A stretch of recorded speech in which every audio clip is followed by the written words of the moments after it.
I say no more.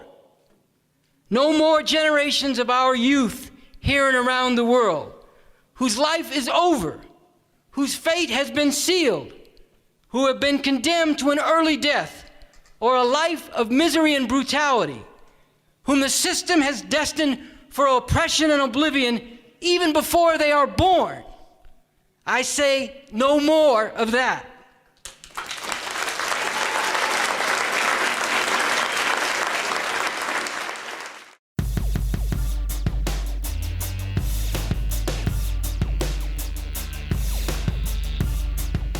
Welcome to the RNL, The Revolution Nothing Less show. This is episode 49. Today is April 22nd, 2021. I'm coming to you from Los Angeles on Earth Day. My name is Sansara Taylor. Our main host, Andy Z, will be back next week. This week, a Minnesota jury convicted the pig who killed George Floyd of 2 counts of murder and 1 of manslaughter. This was only the 7th cop to be convicted of any crime since 2005 for the murder of a regular person. And yet police kill over 1,000 people a year, hundreds of them, by their own admission, unarmed. During the 4 weeks of the trial testimony, while people relived the gruesome torture and murder of George Floyd, over 64 people more were murdered by police. Say their names. Dante Wright, 20 years old, black and unarmed, shot in a traffic stop just miles from where the trial was going on. Adam Toledo, 13 years old, running in an alley scared. When he put his hands up, his empty hands obeying the cop, he was shot dead. Listen to these words from Bob Avakian, spoken over 6 years ago. He's describing the situation with the cop, Darren Wilson, who murdered Michael Brown in Ferguson, Missouri, making a point that rings every bit as true today.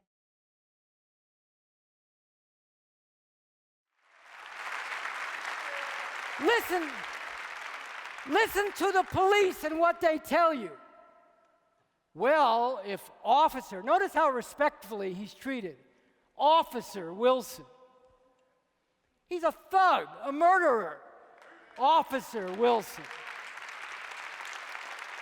Well, if Officer Wilson is indicted, that's going to make it very difficult for police officers in these difficult situations where their life is on the line. Let's translate that into real terms. What they're saying is, if we can't go out and shoot down these youth in cold blood over and over again, we cannot and will not do our job. Because that is their job. And let me ask you this. If that is not their job, then why do they do it over and over and over and over again? And why are they never punished for doing it over and over and over again?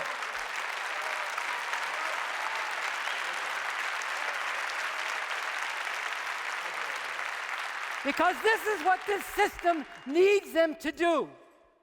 Because it has a whole section of people in the inner cities that it can't even profitably exploit anymore. So it treats them as so much human garbage. Instead of being able to and moving to provide them with work and a decent life, it pens them into ghettos, encourages them to kill each other, and then kills them on top of all that.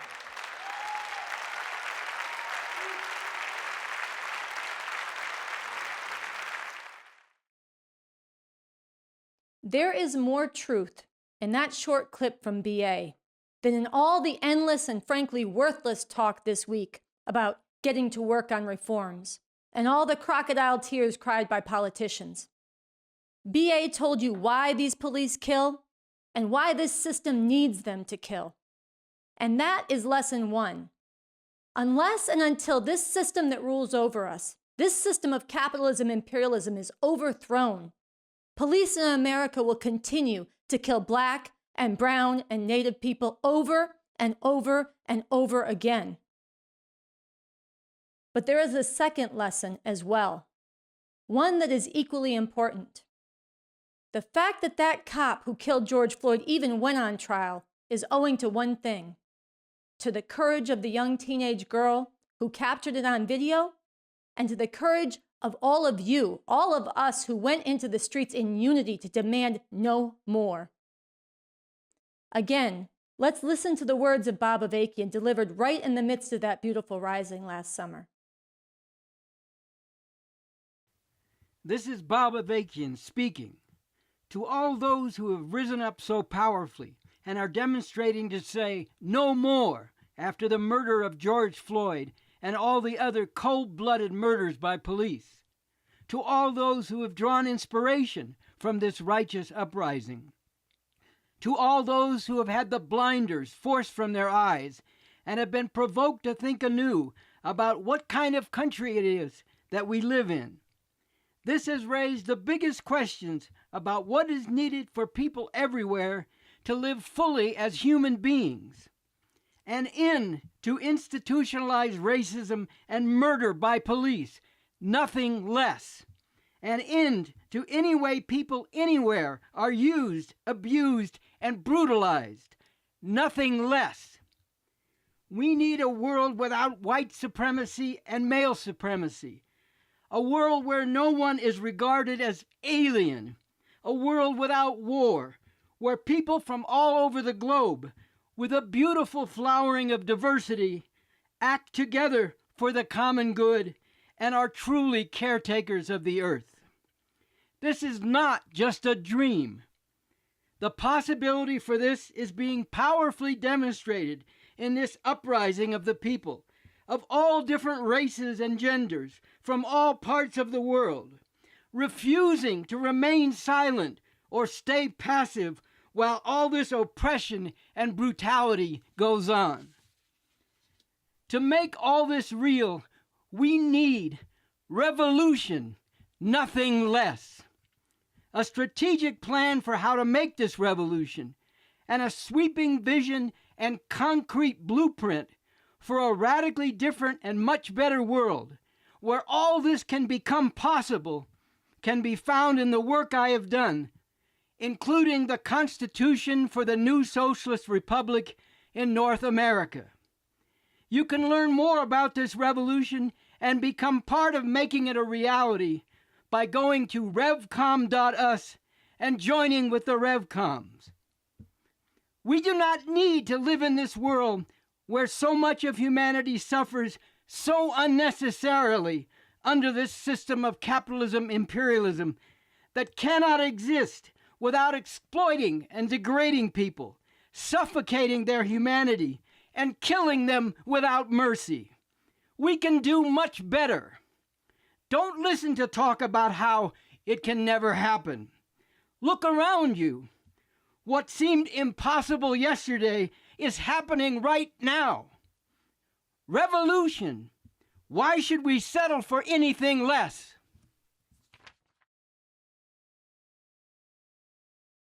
So let's really think about what Bob Avakian just said.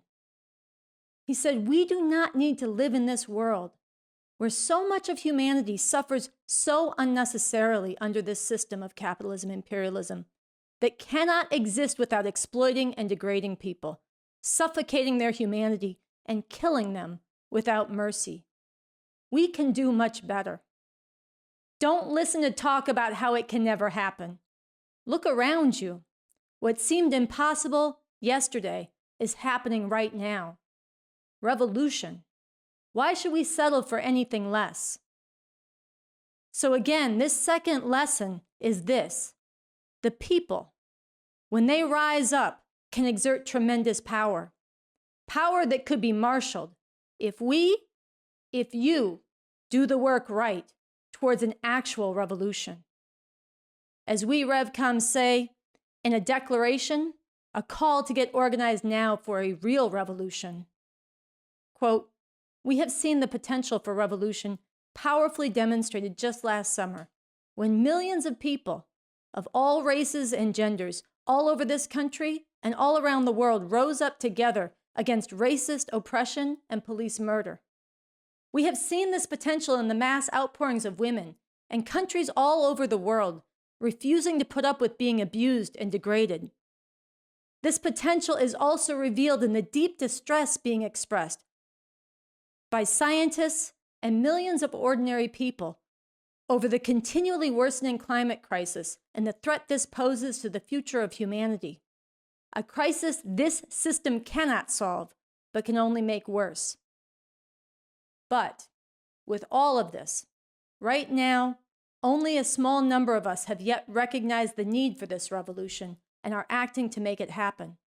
So there is crucial work that must be done now to win people to understand the need for revolution and to act to make it real, to turn the potential for revolution into a powerful movement and organized force for an actual revolution." End quote.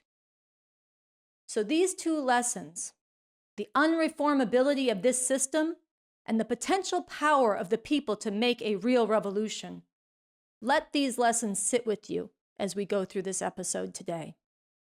Soon, we'll be getting into plans for International Revolutionary May Day. That's our first segment in the show today. This is going to be a first big step in 2021 to begin organizing and marshaling this potential power. We're going to show you a little bit of what's been done to build for May 1st and how you can get involved in making this happen, making May 1st a powerful launching pad to get this movement for revolution out across this country in a major way this year.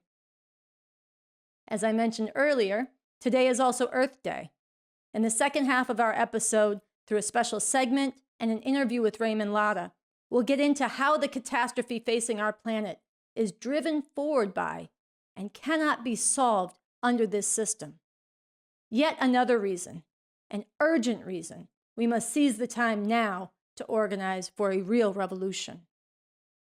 But first, I want to say just a few words about Bob Avakian, BA. If you're a new viewer to the RNL show, you might be asking, who is BA?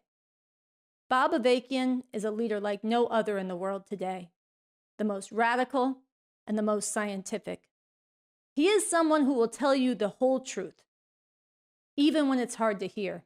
And he does this not only because he hates the way that humanity's spirits and lives are crushed here and around the world by this system, but because he knows with scientific certitude that all this oppression and degradation, all this exploitation and misery that this system causes can be ended. But only if the people cast off the way this system has them thinking and take up the scientific approach he has forged, the strategy he has advanced, and the goal he is leading us towards, an actual revolution aimed at emancipating all of humanity. We call all that the new communism. We here at the Revolution Nothing Less show are followers of Bob Avakian. And through this episode, we're going to bring alive some of what that means and why you, if you want humanity to get free of all this madness, need to become a follower of BA too. Right now, those who rule over us are deeply divided amongst themselves, and they can't hold this system together the way they have. This is a situation where the possibility of taking advantage of these divisions to actually overthrow them is real.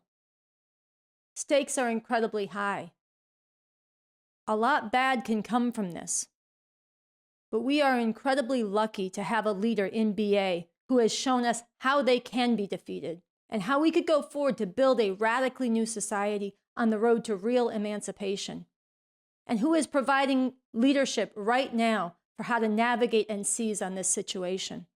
We cannot afford not to follow this leader. So to take us into this episode today, and to give you a sense of BA, the person, the leader, the thinker who has done this work, and of the morality of the revolution he is fighting for, we want to open with a clip from him from a 2003 speech. The clip is called "Youth Deserve a Better Future." And let's talk about what this system does to the youth every day, to the future, or what's supposed to be the future of the society and the people. People without a job, youth who have no hope of a decent job, who are hanging out on the streets, looking only to something like crime to maybe give them a way to have something and get some respect. Recently, I was reading a book called Turbo Capitalism by a conservative author named Edward Luttwak.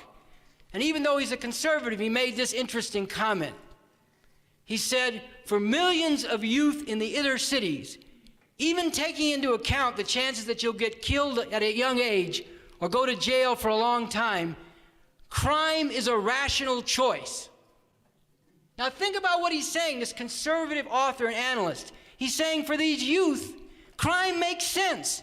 It's the best option they have.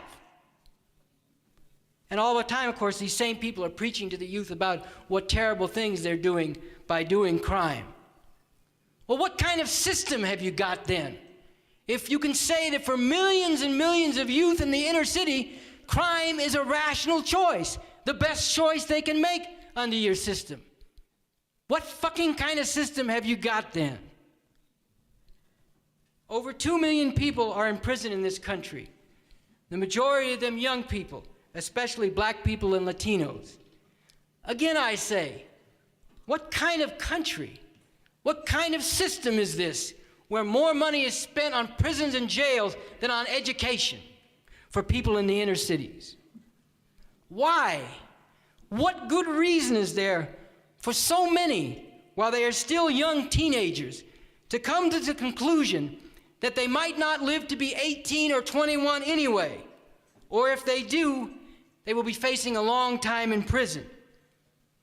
Look at all these beautiful children, full of life and energy, full of so much promise when they are young, and see what happens to so many of them, what this system does to them as they grow a little older. Once more I say, what kind of society is this? What kind of system is this? No. This generation and generations to come deserve a much better future, and a much better future is possible. I say no more. No more generations of our youth here and around the world whose life is over, whose fate has been sealed, who have been condemned to an early death or a life of misery and brutality, whom the system has destined for oppression and oblivion even before they are born. I say no more of that.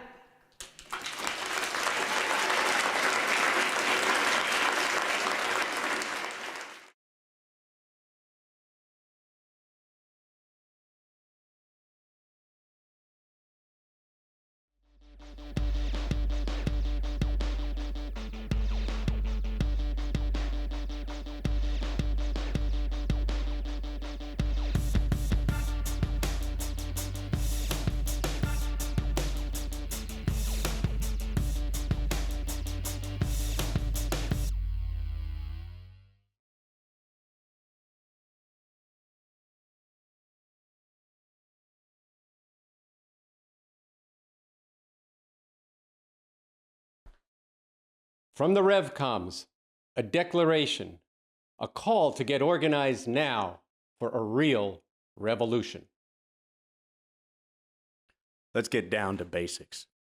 We need a revolution, nothing less. To everyone who can't stand this world the way it is, who is sick and tired of so many people being treated as less than human, who knows that the claim of liberty and justice for all is a cruel lie, who is righteously enraged that injustice and inequality go on and on and on, despite false promises and honeyed words from people in power or those seeking power. Everyone who agonizes about where things are headed and the fact that to be young now means being denied a decent future or any future at all. Everyone who has dreamed about something much better or even wondered whether that is possible. Everyone who hungers for a world without oppression, exploitation, poverty, and the destruction of the environment. Everyone who has a heart to fight for something that is truly worth fighting for. You need to be part of this revolution. This revolution is not just a good idea. It is actually possible. what you just heard was the opening to a declaration, a call to get organized now for a real revolution. This call was put out by the Revcoms, the group that is working now to gather the forces for such a revolution, the group that follows Bob Avakian, the most important political thinker and leader in the world today. A group that is inviting you to come out to Revolutionary May 1st celebrations across the country, in New York, in Los Angeles, in Houston, in Chicago, and elsewhere. Now let's pause and get clear. I did say you. Now for many of you who watch our show regularly, you're thinking, of course, I'm going to be there. But I mean all of you, even if this is your first encounter with the revolution. If anything you heard in that invitation we just played from the Revcoms speaks to you, then you need to be there. If you want to assert not only your own humanity, but the humanity of the 7.5 billion people on this planet who are dispossessed, driven like beasts and worse, then you need to be there. If you want to be part of declaring we are human beings, we refuse to accept slavery in any form, then you need to be there. If you want to meet the Revcoms, an organized group, a revolutionary group with a whole revolutionary morality that we live by, you need to be there. And if you want to learn more about the leader of this revolution, Bob Avakian, in addition to doing the most important thing you can do, getting deeply into his books, his writings, his talks, and his films at revcom.us, in addition to that, you need to be here with us on May 1st. Meet the followers of BA, talk with us, and learn more in that way as well. We are living in times when the future of humanity is being determined. What we do matters. So be with us on May 1st across this country. We have a world to win. We have nothing to lose but our chains.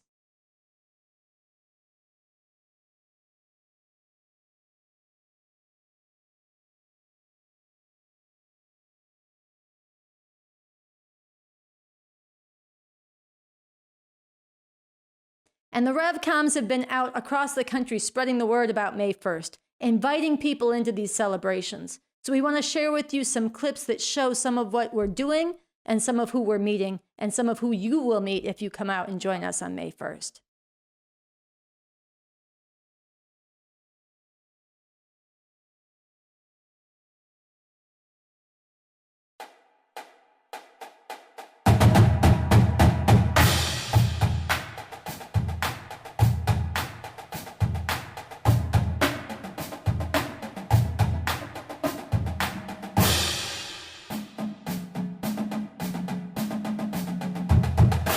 Yeah, I think that's a beautiful message. We're all humans.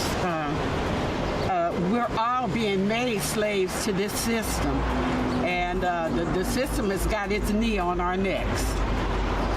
And May the 1st is the perfect opportunity for us to declare to the powers that be that we're not going to take it anymore.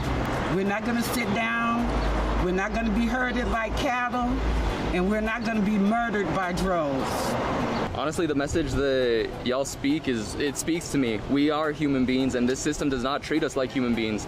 It exploits anyone who is underprivileged, women, people of color, the disabled, the poor. Literally anyone who is being taken advantage will be taken advantage of the system, and it does not treat us like human beings. So the message that y'all are speaking, it spoke to me. The idea is we're all human beings, and we don't accept slavery, we don't accept racism, we don't accept the mistreatment of anybody for any reason. I just love all of humanity so much. I can't stand to see people brutalized, tortured, oppressed, and not do anything about it.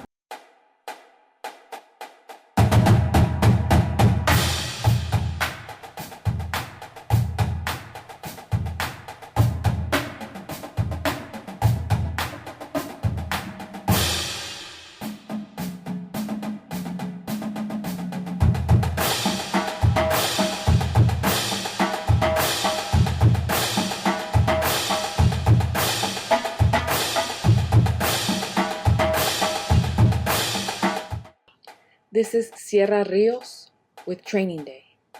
Dearest camaradas, the pigs who murdered Brother George and Brother Dante were both training rookie pigs who to hunt down, how to crush the spirits, the dreams, and how to suffocate the life out of precious human beings. We don't need more trained pigs. Humanity needs thousands of trained masses of people with the science of revolution. May 1st needs to be a training day of the people that give a fuck about humanity and the vibrant future that could be. A training day where all those people who hope for something different in the summer can see that they can contribute to something worthwhile. Hasta emancipación. We gotta show people the way forward.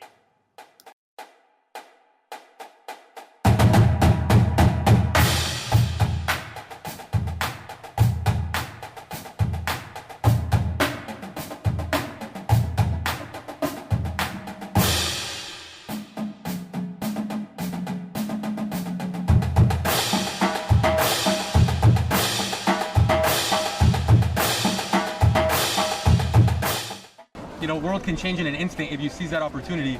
I think you guys have, what's his name? Bob Avakian has done a pretty good job from what I've seen so far at identifying that point is right now.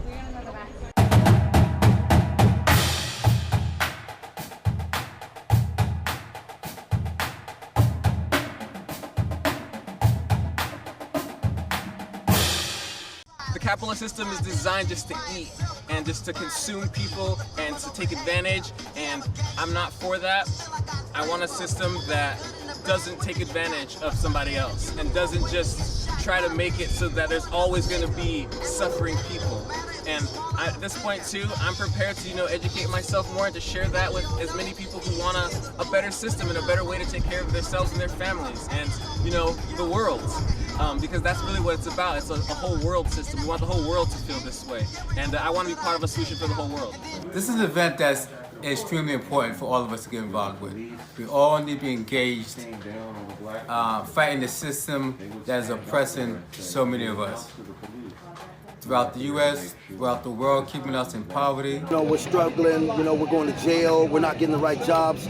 I believe that a revolution is necessary. We want to see the liberation of everyone, of blacks, of whites, Asians, LGBT, Indians, Latinos, Hispanics, everyone in the world, Africans. We want complete and absolute liberation of all oppression, of all affliction that we see in this world. We want a just world whereby all of us can enjoy the benefits that this world has to offer us.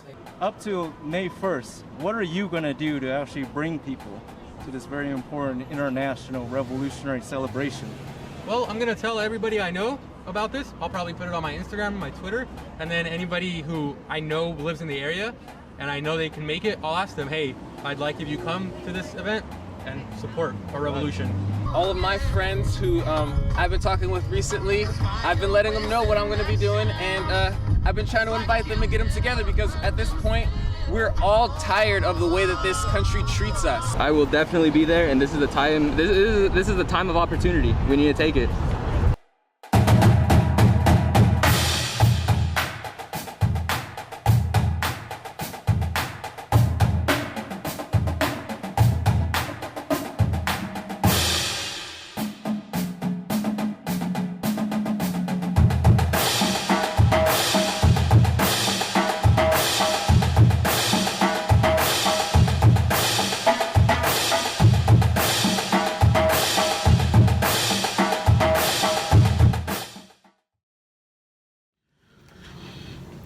Hi, my name is Phil Rice, and I, like you, yearn for a better world, and I'm ready to fight to bring that world into being.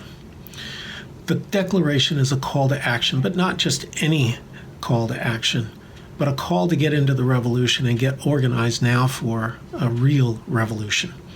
We are going to boldly take this declaration to all those who yearn for a better world, but we must just as boldly struggle with everyone to fund this revolution. Simply put, we can't go to where we want to go without raising the funds needed to get there. We can't get to where this time in history demands that we go if we intend to emancipate humanity without the needed funds to get there. Asking for donations and ongoing donations is a key part of revolution and bringing this declaration to fruition and life. Fundraising has to be part of how we bring people into organizing for a real revolution. And those that we bring forward as part of organizing for a real revolution need to embed this understanding and practice as they bring forward others. To not do this, to not have this as our standard practice, implies that we're not serious and not up to the task at hand, because people understand that you can't do something as momentous as this without funding. The Declaration says revolutions are not possible all the time, but generally possible only in rare times and circumstances, especially in a powerful country like this. This is one of those times and circumstances. We have to fundraise commensurate with the seriousness of this moment as we take out the Declaration. We must fundraise in the course of bringing people forward and building the movement. The whole world is watching and is hopeful. So let's get with it and make fundraising a key part of organizing and bringing people forward for revolution. My name is Annie Day. I'm part of the national tour to get organized for an actual revolution. So you just saw a video of just some of what the Revcoms have been up to. Hitting the streets, taking the message of revolution, the leadership of Bob Avakian, and the real possibility of a whole better world to the masses of people of all walks of life and strata, especially to people who catch the hardest hell under this system, and organizing them into this revolution. And you also just saw Dr. Phil Rice talk about how we need to be just as bold in asking for funds as we are in fighting for people to join this revolution. He's right. So now I'm going to put it directly to you. Make a generous donation to this revolution. If you can, give $500 or $1,000. This is urgently needed. If you can give $250, give that. And if what you can give is $20 or even $10, give that. Give today, right now. You can contribute on Venmo or Cash App, PayPal, or send an old-fashioned check to RCP Publications and put National Revolution Tour in the memo. Look, it's always important to contribute to the revolution, but this is a time when your donation can have a magnified impact. We're in a new situation. The potential for revolution is heightened. Millions of people are stirring. The rulers are fighting amongst themselves. Society is being ripped apart. We have the leadership to take this somewhere good. But that's only possible with funds. By giving right now, you can be part of making all the difference. It takes tens of thousands of dollars to print the materials, the flyers, the posters, stickers, pamphlets, to get these in people's hands and to put them up on walls. It takes funds to host the events on May 1st. It takes serious funds to support the Revolution Tour, where we've brought volunteers from all backgrounds and ages who've left their homes and put themselves full-time to fighting for this revolution here in Los Angeles, fighting to make a breakthrough that can spread across the country. There are costs for rent, for transportation, the studio, and the production costs for the RNL, the Revolution Nothing Less show, and everything else to be able to dedicate to this full-time. And this has only been possible with the generous support of people like you. But this must not only continue, it has to go higher. This is a national movement for revolution, drawing forward all those across the country who can and need to be part of this. We need to impact society with this message and bring forward many, many thousands. The RNL show is part of this. What we're doing here in Los Angeles is part of this. Your financial contribution is part of this. In the very short term, to continue this work, we need to raise $25,000. But to go forward and really rise to the heights that we need to achieve together, much, much, much more is needed. So again, give generously, right now, today. If you got a stimulus check, consider donating it, or a large part of it. And after you donate, heed the words from Phil Rice. Take this message out to others. Tell them why you donated, and ask them to do the same. Let's bring many new people into this movement by winning them to donate and by spreading it to even more people. If you have ideas on people you can reach out to, or if you want to volunteer to work with others to raise funds, then write to us at getorganizedforrevolutiontour@gmail.com or DM us on social media at the Revcoms. Just think of what revolution, real revolution in a country like this will mean to humanity and the planet.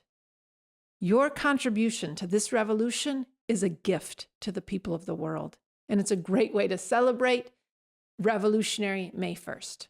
So give today.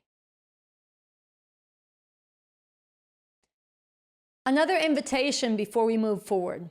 If you're just learning about this revolution and trying to figure out whether or how to take part in it, including in building for May 1st or maybe forming a revolution club in your area, we want to invite you to take part in a Zoom meeting this Saturday, April 24th.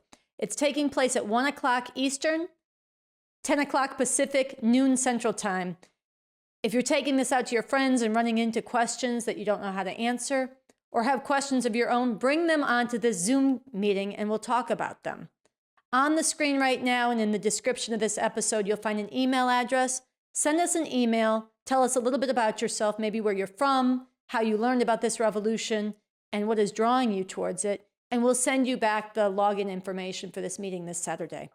So with that, we have in studio with us Pete. He's a part of our RNL team here. Normally you see Pete out on the street, but we have him in the studio to introduce our next segment. It's something special that was sent to us from 2 members of the Revolution Club in Chicago. Chicago is known around the world as a place where too many of the youth are caught up fighting and killing each other, if not caught up in the crosshairs of the murdering police. I spent some time in Chicago as part of our project not to stop the violence or getting with the church, but to get the youth out of fighting and killing each other and into the forces for an actual revolution, to overthrow the very system that got them caught up in what they're caught up in. We worked with many families and friends who lost loved ones to gang violence, going to what seemed like weekend after weekend of funerals. We didn't come as social workers. We went straight up to some of the hardcore youth with Revolution and Bob Avakian, with Basics, a handbook for making revolution. Some of the people we met did step into the revolution, putting on the t-shirt, Revolution, Nothing Less, up in the face of the way things are. Both the police who threatened those who wore this t-shirt in the neighborhoods with arrests, or up against the code of the street. As I said, Basics is a handbook for making revolution. Imagine if this were something that the youth were reaching for. We know what they reach for when their cousin and brother and sister is killed by rival gangs. But what if they reached for this politically and ideologically? So we've learned some things and are persevering in our mission. The Revolution Club Chicago has been out fighting against the outrage of the murder of Adam Toledo and getting people into this revolution. So next we're going to have 2 of my comrades who I was lucky enough to spend some time with in Chicago. These are people with a real heart and a real fire in their belly for real revolution. And they're really modeling something here by utilizing Basics from Bob Avakian to not just fight for unity among the different nationalities whom this system not only bitterly oppresses, but divides against each other, but even more, to lift people's sights to a more and better thing their lives could be about. So we're going to have Roosevelt reading in English, and we're going to have Ramon reading in Spanish. Unity, comrade. Unidad, camarada. Let's go to 316. And appeal to those the system has cast off. Here I am speaking not only to prisoners, but to those whose life is lived on the desperate edge. Whether or not they find some work, to those without work, or even homes. To all those the system and its enforcers treat as so much human waste material. Raise your sight above the degradation and madness, the muck and demoralization, above the individual battle to survive and to be somebody on the terms of the imperialists, of fouler, more monstrous criminals than mythology has ever invented or jails ever held. Become a part of the human saviors of humanity, the grave diggers of this system, and the barriers of the future communist society. This is not just talk or an attempt to make poetry here. There are great tasks to be fulfilled, great struggles to be carried out, and yes, great sacrifices to be made to accomplish all of this. But there is a world to save and to win. And in that process, though the system has counted as nothing, can count for a great deal. They represent a great reserve force that must become an active force for the proletarian revolution. Esto es una cita importante de Bob Avakian, BA, el líder de la revolución, y es importante que yo la repita en español. Un llamado a quienes el sistema ha desechado. Aquí hablo no solo de los presos, sino a todos aquellos que viven su vida al filo de la desesperación, ya sea que hayan trabajo o no, a los que no tienen trabajo ni techo, a los que el sistema y sus capataces tratan ni más ni menos que basura humana. Eleven la vista por encima de la humillación y la locura, la mugre y la desmoralización, por encima de la batalla individual por sobrevivir y ser alguien, según la definición de los imperialistas. De los criminales más espantosos, más monstruosos, de los que jamás haya inventado la mitología o haya encerrado ninguna cárcel. Sean parte de los salvadores humanos de la humanidad, los sepultadores de este sistema y los portadores de la futura sociedad comunista. No digo esto por hablar, ni por querer dármelas de poeta. Para conquistar todo esto hay grandes tareas que cumplir, grandes luchas que realizar y grandes sacrificios que hacer. Pero hay un mundo que salvar y que ganar. Y en ese proceso, aquellos que este sistema ha dicho que no valen nada, pueden importar muchísimo. Representan una gran fuerza de reserva que se debe convertir en una fuerza activa para la revolución proletaria. Before moving into the next main segment of today's episode, I want to let you know that at the end of the episode, we're going to bring a special commemoration of a comrade, Damian Garcia, who was killed on this day back in 1980. He did something, and we'll also share this with you, that inspired people all over the world in building for Revolutionary May Day that year. So you're going to want to stick around and see that at the end of the episode. And now, as I said, it is Earth Day today, and we're going to move into our segment that's dealing with the climate emergency, that's looking at why this climate emergency cannot be solved under this system and only made worse. First, we're going to bring you an illustrated segment that brings that alive very vividly and scientifically. And we're going to follow that up with an interview with Raymond Lotta that brings alive what revolution could make possible and how we could actually have a chance at solving this. So let's go into that right now. The last 7 years have been the warmest on the planet since the beginning of modern record-keeping nearly 150 years ago. The science of global warming has been clear, definitive, and compelling. The cause of this warming is heat being trapped close to the surface of the Earth.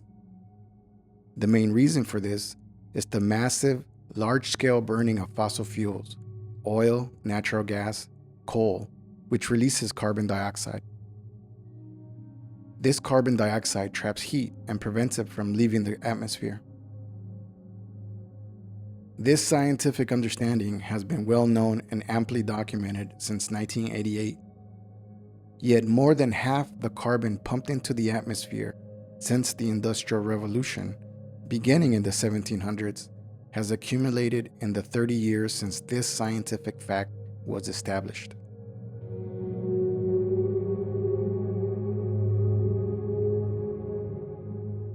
It is now 5 years since the signing of the so-called Paris Climate Agreement by the governments of the world.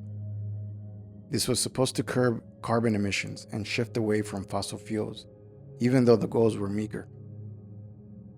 But not one major power, not one of the major capitalist imperialist powers like the US, China, Russia, France, has come close to meeting the targets of the Paris Agreement.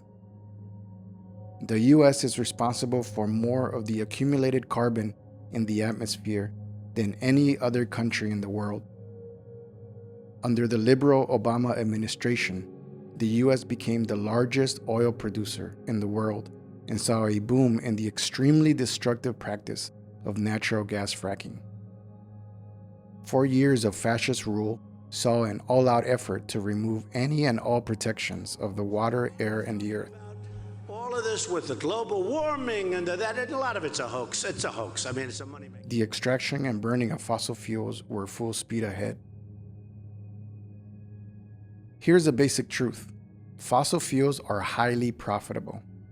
They are deeply embedded in the electrical grids, the transport systems, the global manufacturing supply chains of imperialism, and its food production systems. The genocidal military of the US empire is the largest institutional user of fossil fuels in the world, powering America's warships, warplanes, and tanks in its military bases and transport. For all the hype that we have entered a new era of solar and wind power, the reality is this: oil, natural gas, and coal still provide 80% of global energy. And the planet gets hotter. Scientists estimate we are close to a point of no return, where runaway warming of the planet cannot be controlled or rolled back in any way, with large sections of the planet likely becoming uninhabitable.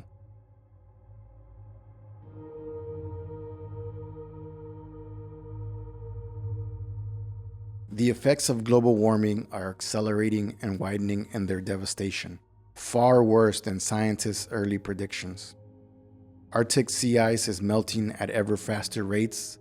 The oceans are getting warmer, threatening coral reefs, marine ecosystems, and global fish habitat. Sea levels are rising, threatening to flood huge expanses of the planet, especially low-lying coastal countries like Bangladesh. Glaciers are melting, putting the planet's water supplies at risk for billions of people. The world is seeing an increase in droughts, wildfires, blistering heat waves, and extreme weather events, especially tropical cyclones and hurricanes. In the US alone, weather veers from California wildfires in the summer to polar freezes in the Midwest and Texas, like we have now. Global warming of the planet as a whole does not mean that all places in the world are going to get uniformly warmer. Some places like the east coast of the US are going to get much colder, and polar freezes are going to increase in frequency. Some 25 million people, mainly from the oppressed countries of the third world like in Africa and Latin America, have already become climate refugees, fleeing flooded coastal areas, parched agricultural lands, ruined rural economies, and conditions of rising heat that spread disease more easily. As global warming intensifies, the numbers of climate refugees, again mainly from poor countries, are likely to climb to the hundreds of millions. Global warming and its impact on people, economies, and natural resources increases the potential for local and regional conflicts and wars, which cause even more destruction of the environment. This is catastrophic, but there is no radical rethinking of how we produce the means of life and interact with the natural world. No bold action at the highest levels of governance.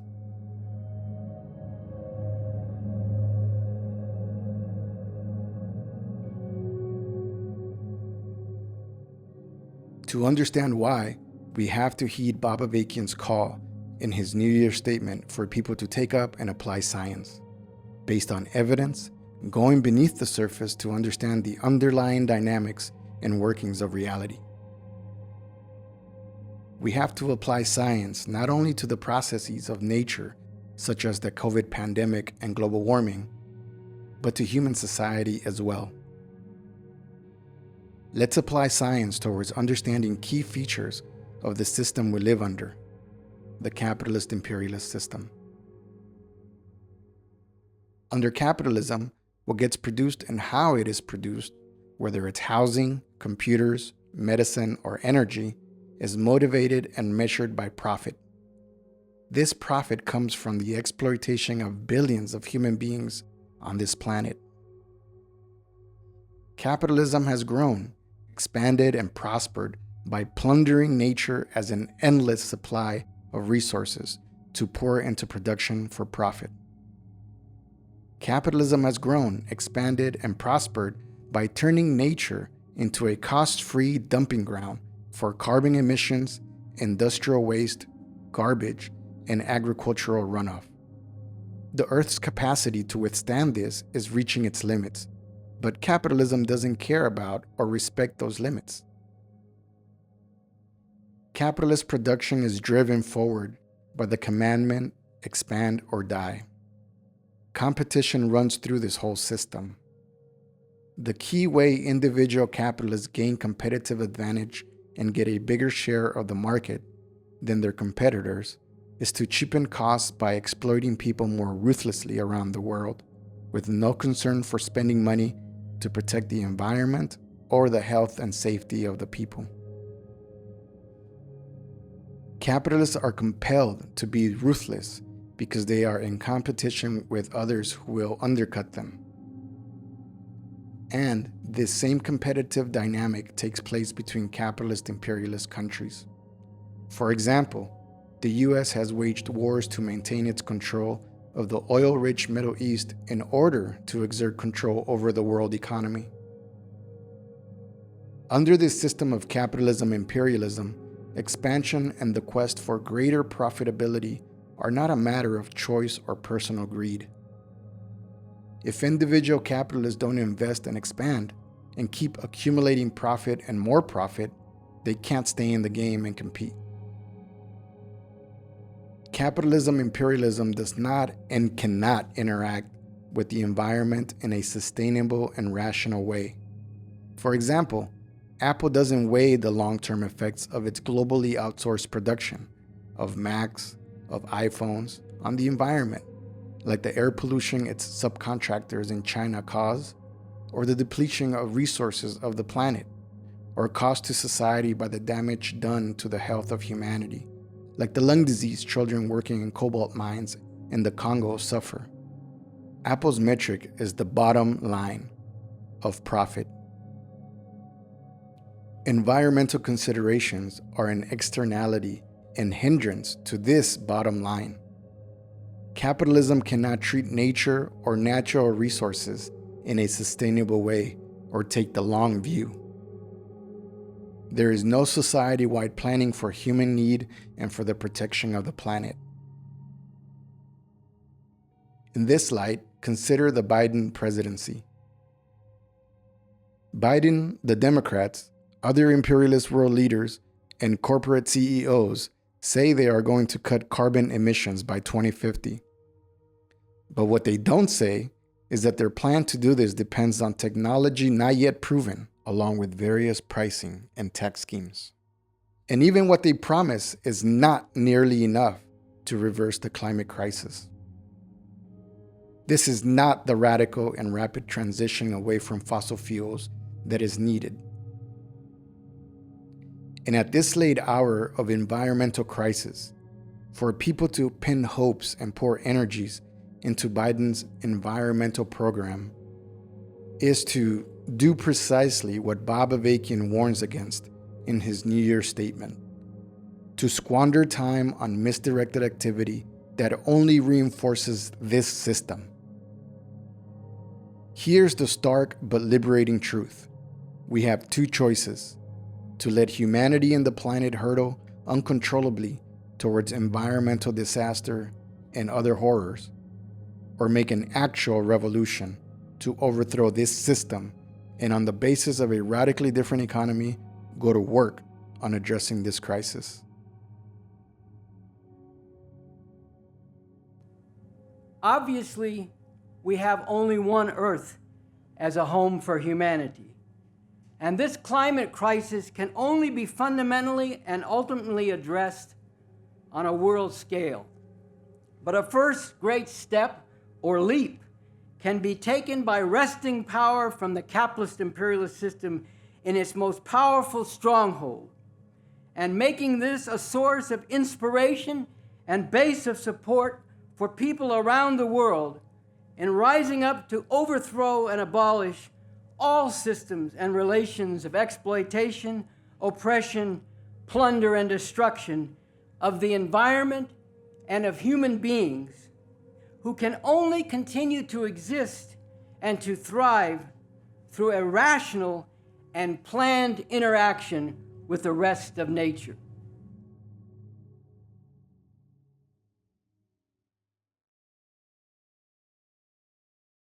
All right, so I'm really happy to welcome back to the Revolution Nothing Less show, Raymond Lotta. Raymond Lotta is a writer for Revcom.us. He is a follower of Bob Avakian. He's a spokesperson for the New York Revolution bookstore, and he has written extensively on this topic of the environmental emergency, and including he's the principal author of the segment that we just watched. So Raymond Lotta, welcome back to the RNL show. Well, thanks for having me here on Earth Day 2021. Listen, it's really good to have you back. So I wanted to start by asking you if you could speak about, at the end of that segment, you indicated that we have two choices. We either live with this destruction of the planet, driven forward under the system of capitalism-imperialism, or we make revolution. And then in the segment that we excerpted from Bob Avakian, he talks about the need to wrest power from this capitalist system and to actually set up a new kind of society, a new kind of economy that can go at solving this crisis. So I wonder if you could bring alive why and how that would make all the difference, a new state power. Yeah. Let me just begin by saying that that video very powerfully demonstrates that there's no way to address this environmental emergency on the scale that's required, with the urgency that's required, and in the interest of humanity by trying to reform this system that's based on exploiting people and on maximizing profit. That system has brought us to this pass that we're at now. And it's only socialist communist revolution that opens the possibility, the real possibility and the real avenues to go at this crisis, to work on this crisis. And let me start by explaining what I mean by that. First, by making a revolution, we overthrow this system. We defeat and dismantle the murderous, genocidal military of empire. There will no longer be a CIA and FBI, the repressive apparatus of control and imperialist coercion. And there will no longer be a General Motors or an Exxon Mobil or these private corporations. What's going to happen is that they will be stripped of their economic power, of their right and freedom to plunder the planet and to pollute the planet. And instead, we create a socialist mode of production. Under capitalism, the principal resources and means of producing wealth are privately owned and controlled. They are used for the purpose of profit and more profit based on exploitation. And it is a helter-skelter system of production in which capitalists are competing with each other. It's anarchic, it's unplanned, and it is destroying the planet. A socialist mode of production changes that. It means that the resources of society, the means of producing wealth, communication, transport, these now are the social public property of society. It means that rather than serving profit, these resources serve social need. It means rather than unplanned, chaotic production, this is now rationally planned and organized to meet the needs of humanity, to overcome the great divisions and forms of oppression in society, and to protect the planet. That's what this makes possible. And the most precious resource in the new socialist society is people. And what we see under this system of capitalism-imperialism, with all those features that I described, is that all this potential that exists, because there is the potential to go at this crisis, is throttled and thwarted. Scientists who want to go to work on this crisis, their proposals go nowhere. All the energy and activism of people concerned about the environment, that's hemmed in, that's thwarted. And the technology and the scientific knowledge that exists, all of that is constrained and fettered by the imperatives of profit and more profit. So here we are, this environmental emergency. We are creating a new socialist economic and political system that is able to unleash and mobilize people to confront this crisis. And there's no guarantee, that we can actually reverse this, because it is so serious and grave. But this is the only way in which we can do that, to unleash people, their creativity, to actually work on this and to do this, as I said, in the interest of humanity. So what does it mean? Let me start with some of the key features of this. And again, I want to refer people to the Constitution for the New Socialist Republic in North America that was authored by Bob Avakian, and the Principles of Socialist Sustainable Development, that's an accompanying document. And I'm drawing on that. So let me give two very, very vivid examples. One, the new society and the new economy will be guided by an internationalist and planetary perspective. And what that means is, look, we're going to dismantle all the military bases of empire. No longer will America be that oppressor and plunderer of the planet. It means dismantling that whole global network of sweatshop exploitation. This lifts an incredible burden off the people of the world, of the planet. It means supporting revolution and revolutionary struggles throughout the world.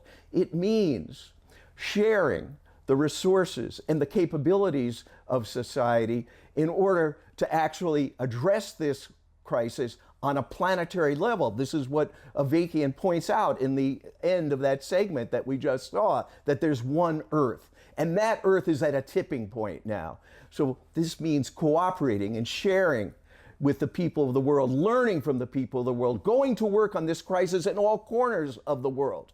And the very fact that you've made a revolution in this society, in which the terms have changed, in which society is organized in the way in which I've described, that'll be a tremendous inspiration to people, a source of hope to people, so that we can spread revolution and work and cooperate together to actually solve this environmental emergency. So that is the first point, that planetary internationalist perspective. The second point is on the basis of this new mode of production that I'm describing, socialized ownership, the resources of society serving the betterment of humanity and the protection of the planet, planning, conscious attention, to the needs of actually working on this crisis with the urgency that's required. We can affect the rapid transformation of what is today this environmentally destructive economy and economic system. What that means is that we can transition quickly to renewable energies. Now that's a phrase, a buzzword that you hear from every, congressperson, progressive figure, whether it's Ocasio-Cortez, but that cannot happen under this system with huge capital investments in the fossil fuel sector. What's tied up with that? That cannot happen in this system with the US military roaming the world.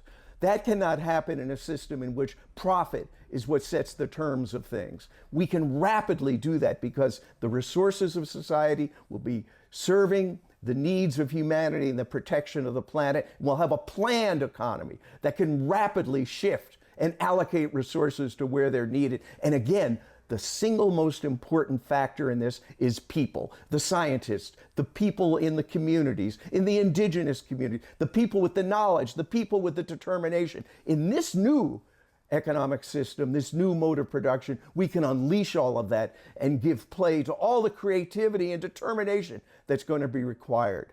So we can move in that direction, and we can move decisively. It means a different agricultural system that's based on meeting the nutritional needs of people, that's based on preserving and conserving soil and water. There's so much we can do. People should look at the socialist principles of sustainable development. We create a new kind of city, a sustainable city. Now, there's all kinds of creative ideas people have and experiments that people are doing, at the grassroots, but these, again, are completely constrained and hemmed in by the workings of this system. This is the kind of activity that we can scale up, that we can unleash, to create a society that can interact sustainably with nature, and in which people are actually appreciative of and seeing their role as protectors of nature. So this is a picture, a little glimpse of what becomes possible on the basis of seizing power, overthrowing, the capitalist imperialist class, and actually going to work. That's what this is all about, and that's what this revolution opens up. Okay, Raymond, I think you've done a really vivid job of bringing alive what becomes possible with a revolution and a new revolutionary state power, but only with a revolution. Today is Earth Day, as you know, and Biden is giving a big speech on the climate catastrophe. I wonder if you have a few words for those who are really putting their hopes that Biden will take an approach to this that's commensurate. Relative to the enormity of this crisis and the urgency of acting on it, commensurate with this crisis, the Biden proposals for infrastructure, for energy, these proposals are puny, they are deceptive. This is not a fundamental drawdown from fossil fuel-based energy systems. It is predicated on maintaining U.S. dominance in the world. It is predicated on waging rivalry with China. It is predicated on making an appeal to the Republican fascists who themselves are climate deniers. And it is predicated upon incentives and subsidies to the corporations and to the capitalists, all of whom are woven into this imperialist system that is the cause of this environmental emergency. It is, in short, a cruel hoax that's perpetrated on anyone that really wants to see decisive action to address this climate emergency. Okay, Raymond, so what do you say to those who raise that revolution itself will bring about destruction to the environment? I have to say that many of the people who raise this are guilty of a chauvinist blind spot. The dislocation and the suffering are taking place right now on an enormous scale, and it is concentrated in the oppressed countries of the global South. Look, the people in the global South, in the poorest countries of the world, face a 4 times greater risk of being displaced by extreme weather events that are caused by the global emissions that are caused overwhelmingly by the rich imperialist countries. So this is happening today, and it is true that revolution entails dislocation and destruction, but this is nothing compared to the destruction and the dislocation that's happening today. And more importantly, this revolution opens up the possibility to actually confront and work on this environmental catastrophe, to unleash people to do that, and to create a society and world in which humanity can truly flourish. And what we have going for us to make this revolution and to bring this world into being is the new communism developed by Bob Avakian.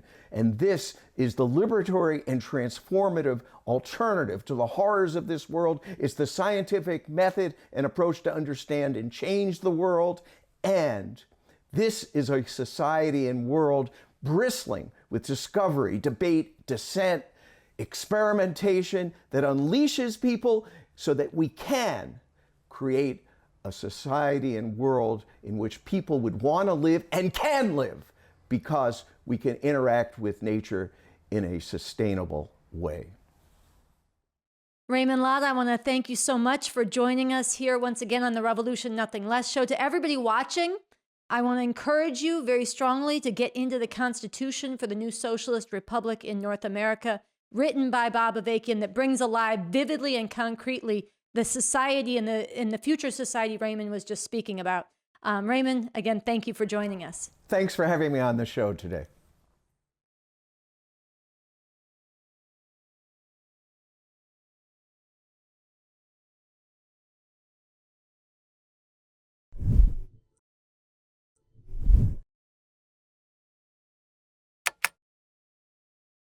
We're almost to the end of our episode, and I want to remind you to come out on Revolutionary May 1st across this country. Be part of declaring, we are human beings, and we refuse to accept slavery in any form. And spread this show to others. Let them know about this revolution, and come back here next week and every week for new episodes every Thursday. Next week, I'll be joined again by our main host, Andy Z, back in studio. So finally, a commemoration.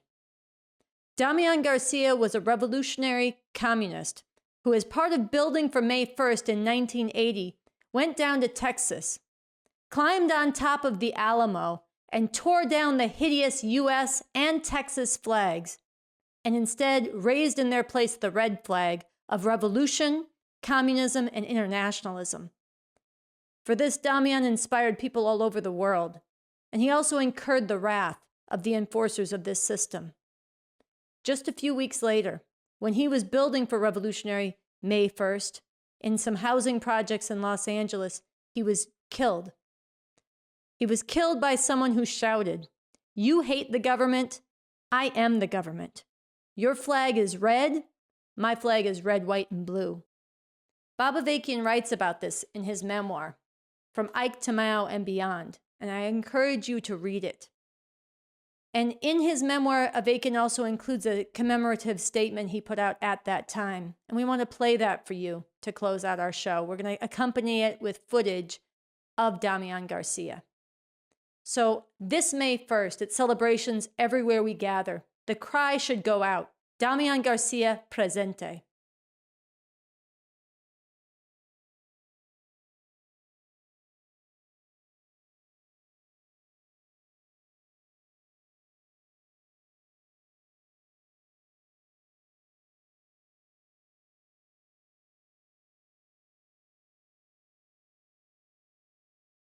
To die in the causes for which the imperialists and reactionaries have and will, on an even more monstrous scale, enlist the people, or to give up living and to die a little death on your knees, or to consume oneself in futile attempts at self-indulgent escape. All this is miserable and disgraceful. But to devote your life and even be willing to lay it down to put an end to the system that spews all of this forth, to live and die for the cause of the international proletariat, to make revolution, transform society and advance mankind to the bright dawn of communism. This is truly a living and a dying that is full of meaning and inspiration for millions and hundreds of millions fighting for or awakening to the same goal all around the world. Such was the life and death of Comrade Damian Garcia, a fighter and martyr in the army of the international proletariat.